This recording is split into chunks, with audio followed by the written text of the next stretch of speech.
Tumsifu Yesu Kristu. Ndugu wapendwa, leo hii napenda kuongea juu ya wazee wastaafu. Ni neno maalum kwa ajili ya wastaafu.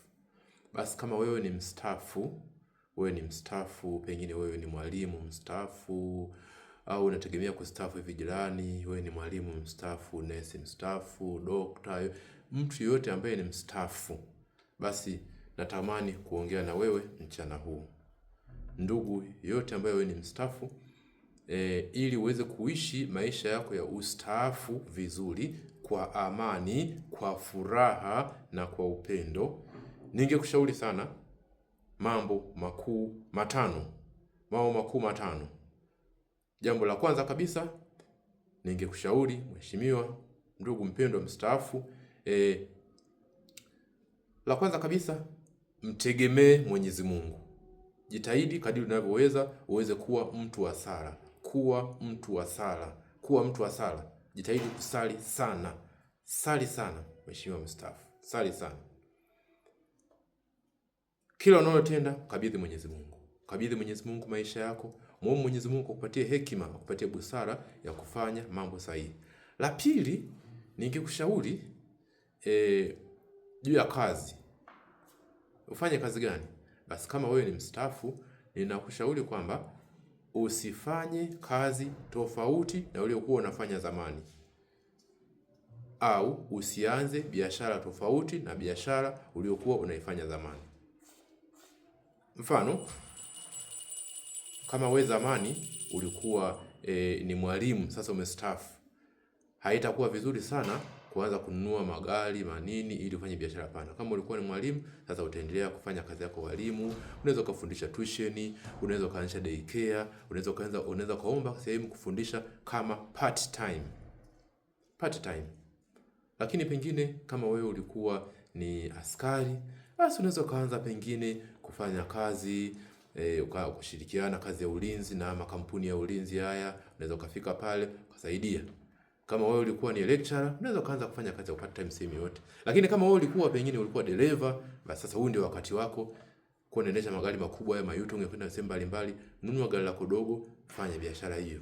Kwa hiyo ni vizuri kama wewe ni mstaafu, usifanye kazi tofauti sana na ile kazi ulikuwa unafanya zamani.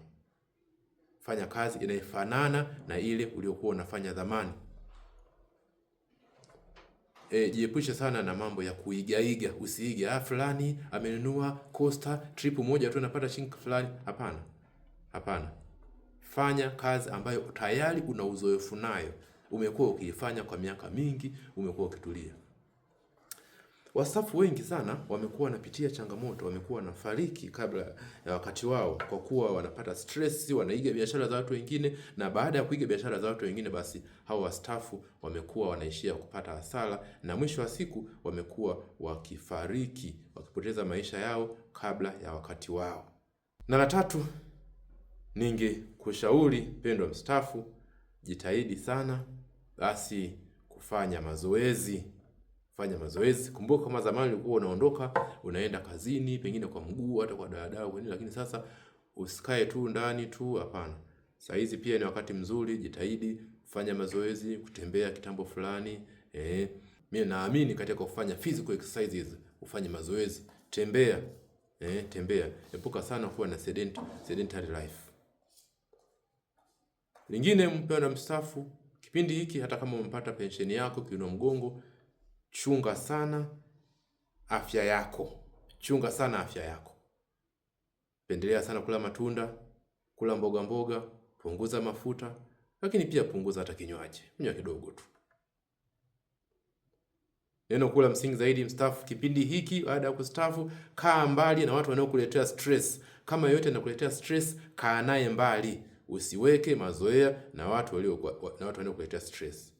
Neno la mwisho kwa kumstaafu, epuka kipindi hiki baada ya kustaafu kuanzisha penzi jipya. Usianzishe penzi jipya kipindi hiki baada ya kustaafu. Huu sio muda wa kuanzisha mapenzi, mpendwa mstaafu. Endelea na mke wako ambao umekuwa nayo muda wote. Usianze maisha mapya, usianze mahusiano mapya. Mpendwa mstaafu, nakutakia mchana mwema. Mungu akubariki sana.